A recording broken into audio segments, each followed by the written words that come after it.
And so then in this session, to divide it into two parts, the first part should be meditation focusing on the breath.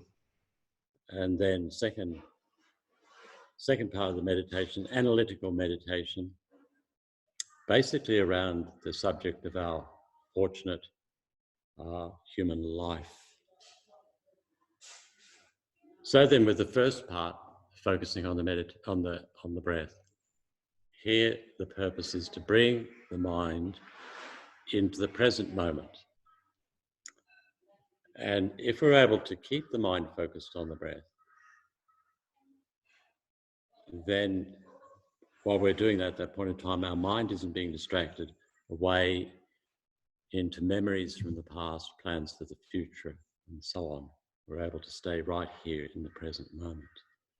So if you already have a method that you use to focus the mind using the breath, then to engage in that method for the first part of the session.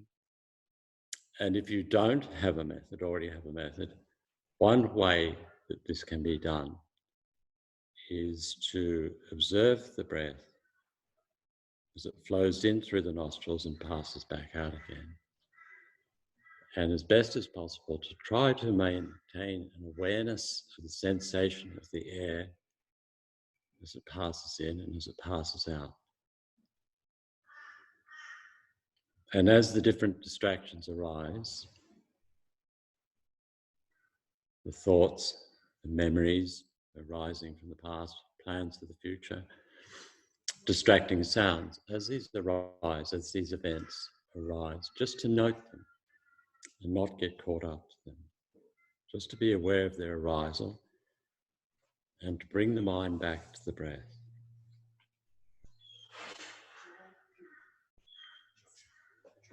So our business is here, as best as possible, to keep the mind focused on the sensation of the breath coming in and going back out again, while at the same time being aware of the arisal of the distractions. So here, what we're really doing is trying to be diligent in observing the breath, while at the same time remaining relaxed, understanding that the mind has this tendency to stray away, to wander. And so our business is as best as possible to continually bring the mind back to the breath. So then just to continue like this for the first part of the meditation session.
So then, if your mind has already wandered away, just to remember to bring it back again. So continually bring the mind back to the breath.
So just continuing on, continuing to try to focus the mind.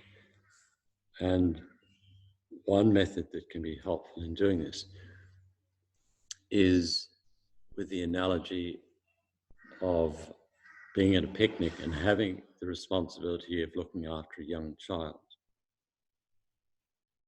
So you're sitting on the picnic rug with this young child, and the tendency is for that child, it might be a child starting to crawl or to walk, and the tendency is for the child to wander away from the rug. But you understand this is the natural tendency of a child of that age, but you also have a sense of responsibility to care for that child. So you're observing it continuously, giving it space, but observing, and then gently going over, picking it up and bringing it back to the rug. And so you continue like this. In a similar way, our mind is like the baby mind that wanders away.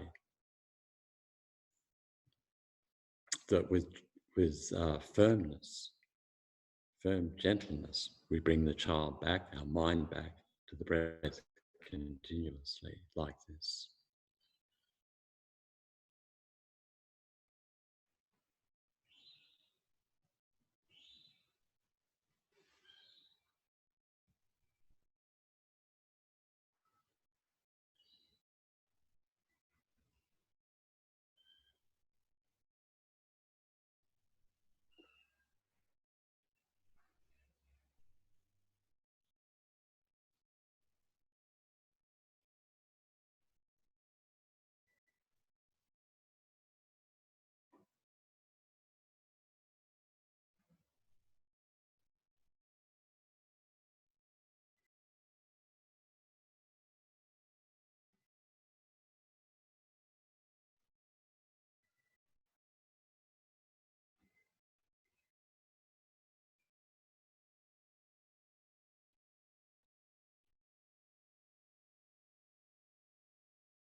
So then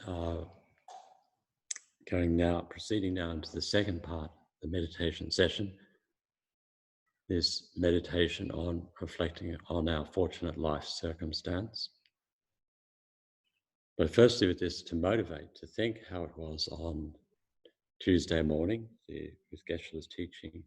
One of the first things he mentioned there was how it is that we have lagged behind in spiritual practice due to the self-cherishing mind.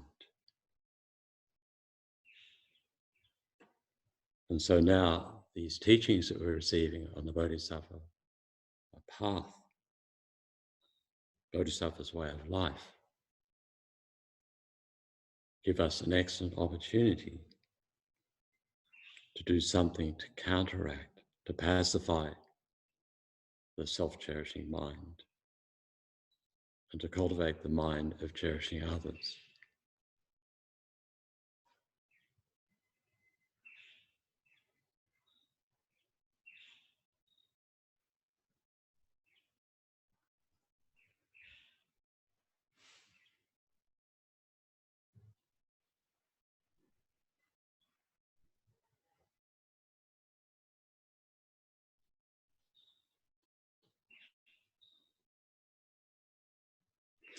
And through this, then we have the possibility of becoming a Buddha.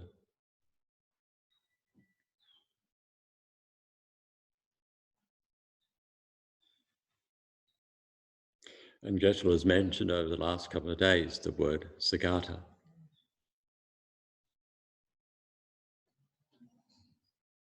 A being who has accomplished all abandonments and has accomplished all realizations.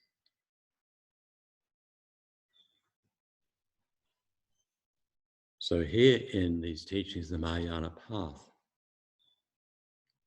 is asserted that the idea that these beings exist, Sagatas, Buddhas exist, this state of Buddhahood, of being the Sagata, does exist.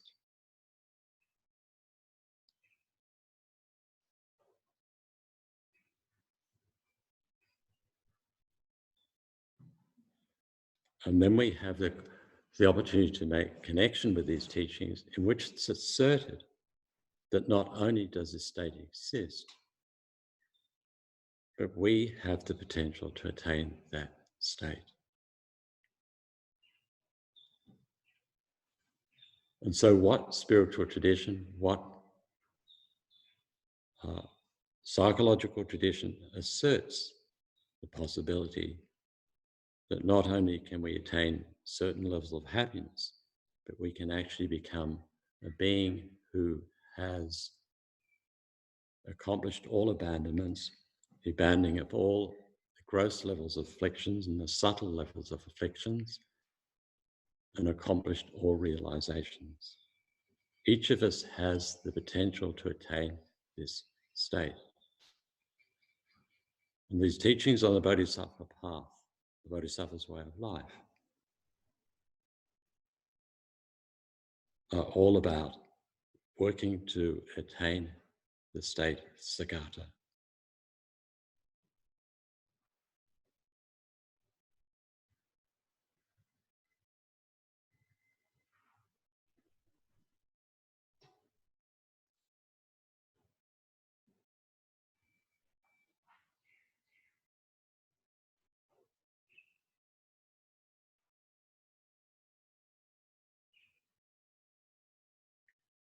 And then just to think, now we go into this meditation part of our fortunate circumstance. Somehow conditions have come together for us, all of us who are attending these teachings, to some degree,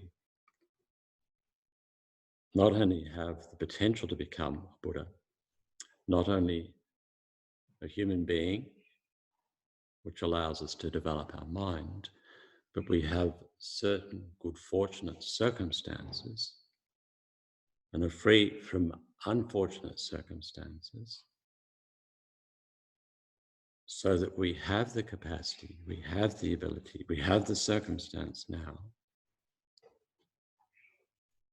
to engage in the practices to attain the state of a Buddha, a Siddhartha.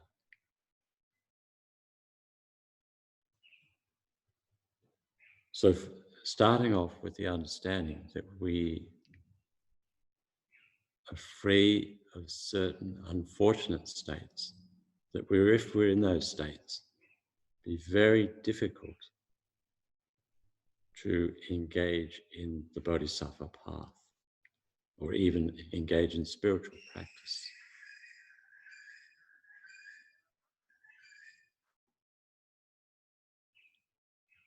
So if we were in a circumstance, life circumstance, in what was prominent in the mind was a sense of anger and resentment. This was the strongest characteristic of your mind. Imagine what it would be like to be born in one of those places of warfare, where it's not only war, but you've been taught through your life to have hatred towards certain people. Your responsibility is to retaliate against others.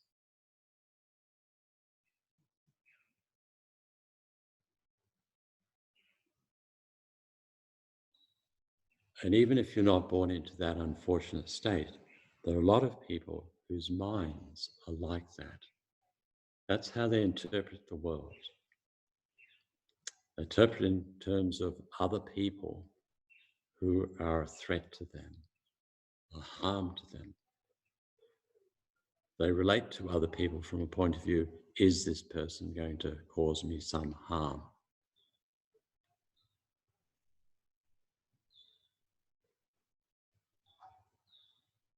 So if you have that state of mind, that circumstance, how much freedom do you have to cultivate the mind of loving kindness and compassion for others?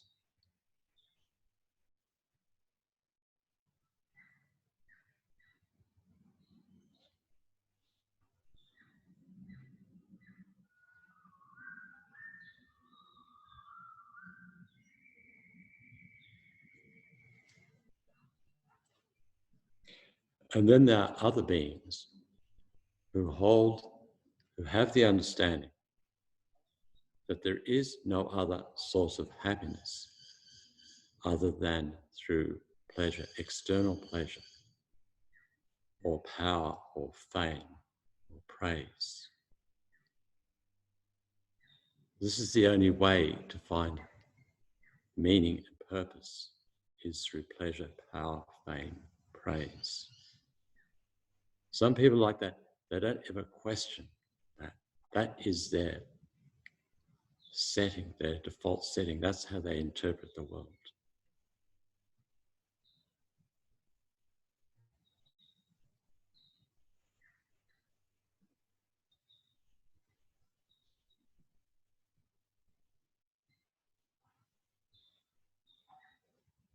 And for some people, the prominent thing in that state is the mind of clinging, insecure attachment, like a limpet clinging to a rock on the beach.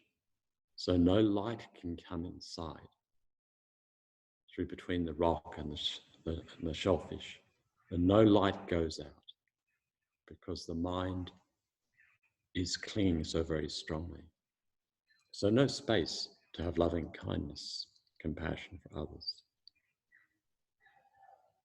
And it's possible that is through their whole life.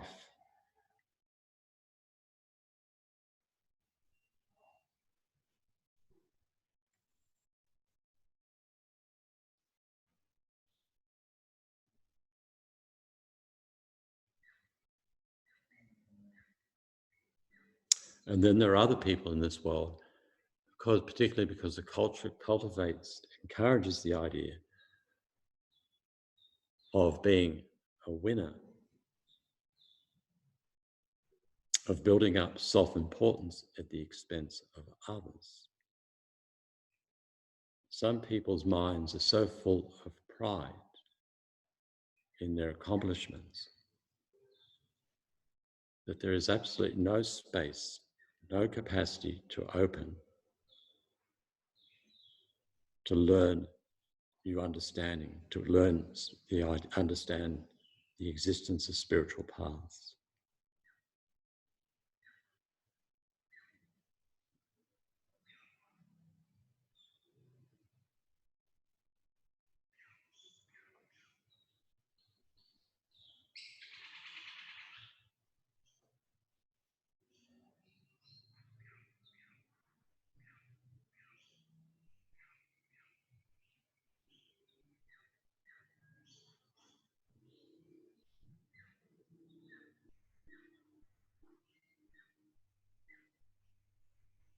And there are also many people in this world who are so cynical, they could not accept the fact that there's such a thing as a spiritual path or the Bodhisattva's path, or that there are beings that manifest in this world due to the power of compassion and prayer.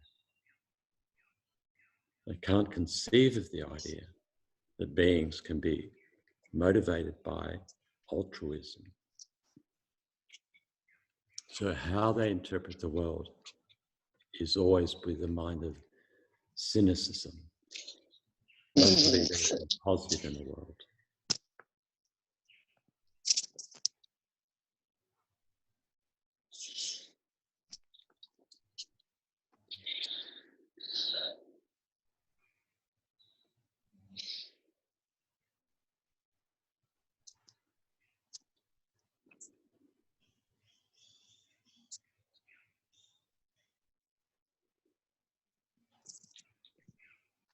And just like on that side there, we are free from those unfortunate states. For us to have connected with these teachings here, to attend the teachings with Geshe, we have to have developed some degree, some confidence, some conviction in the value of spiritual practice.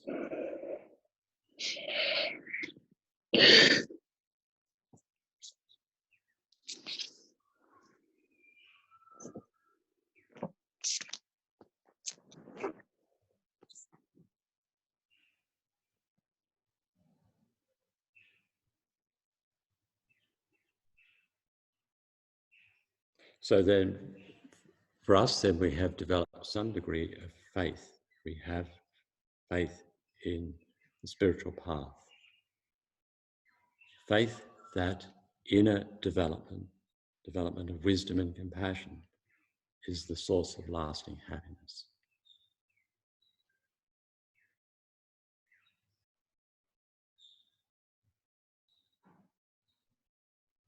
And most likely also that faith has arisen on the basis of personal experience. That we've experienced Dharma in the life and it's helped us, brought about changes.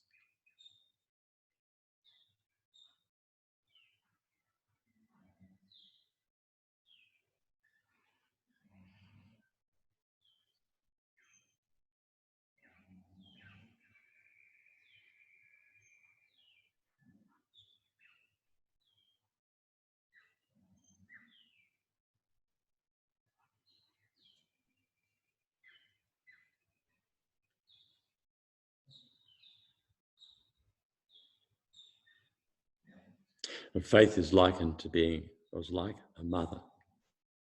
A mother gives birth to a child. So likewise, faith gives birth to good qualities. It's important, essential for us to develop qualities. Good qualities is to have the mind of faith in spiritual practice.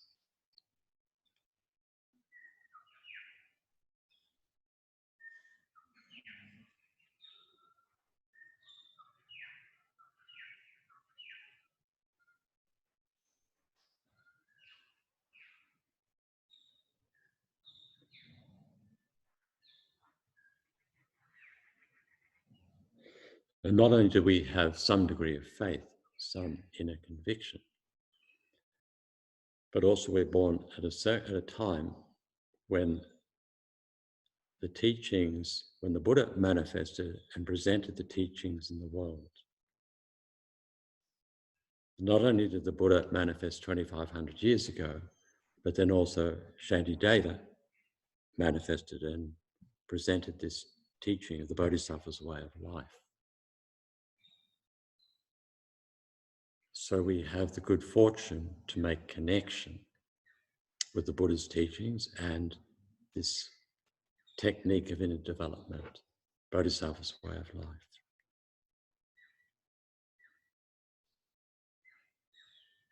Then also not only that, we have the good circumstance to have connection with beings who are accomplishing the path. Not just having ideas, not just being able to teach, but are actually transforming their minds.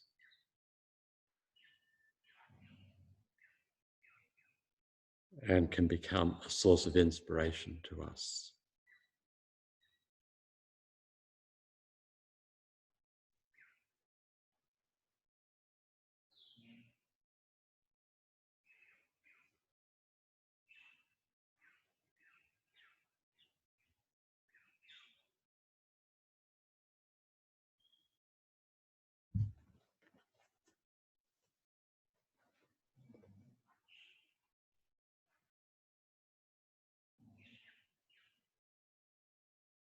And then not only that, but we also have the centers, Buddhist centers like this one, Genres Institute, that have been established. And then the people who've been responsible for establishing the center and establishing this program of the teachings.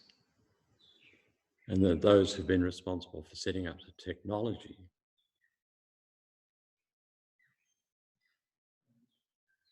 so we're able to access these teachings, this teaching and this program, the Buddhist Studies program.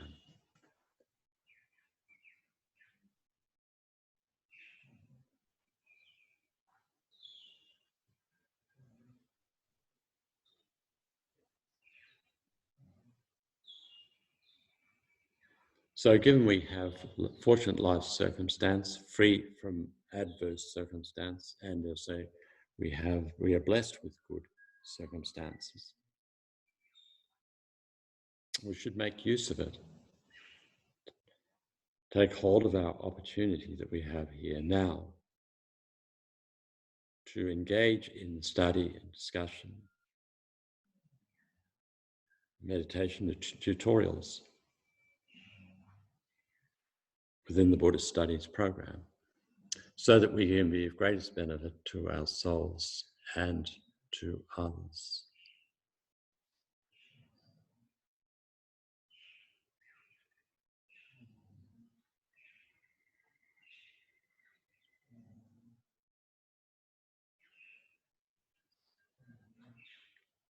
So then, thank you.